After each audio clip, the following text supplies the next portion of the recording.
İman gətirənlərin qəlblərinin Allahdan qorxmasının vaxtı gəlib çatmayıb?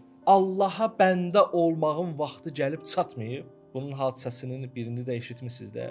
Xətiblər çox danışıblar bundan. Bir nəfər var idi, quldur idi zamanında. Müsəlman ölkəsində yaşayırdı, amma quldur idi. Çox pis cinayətlər eləyirdi. Bir gün quldurluq üçün gedir bir evə, evin hasarından adlamaq istəyir içəri, gecədir. İçəridə də ev yəsindən biri Quran oxuyur və həmən ayəni oxuyur. O da sakitcə qulaq-asa gedir ki, quldurluq eləsin. Sakit qulaq asanda bu ayəni eşidir. Ərəbdir deyə başa düşür də. Ələm yəni lillezine amanu en təxşa'a qulubuhum li zikrillah.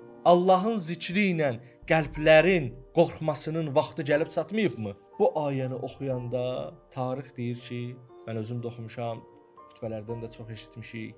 Deyir, bir ayağı o tərəfdə, bir ayağı bu tərəfdə qaldı. Dedi ki, niyə?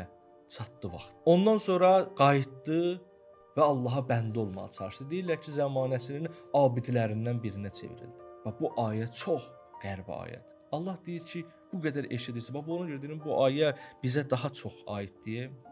Bütün insanlara aid, amma ən çox iman əhlinə aid. Bu qədər ki, Quran oxuyuruq, bu qədər xütbə eləyirik, bu qədər xütbə eşidirik. Qəlblərin Allahı yada salmaq üçün, Allah qorxusundan xaşi olmaq üçün vaxtı gəlib çatmadı mı?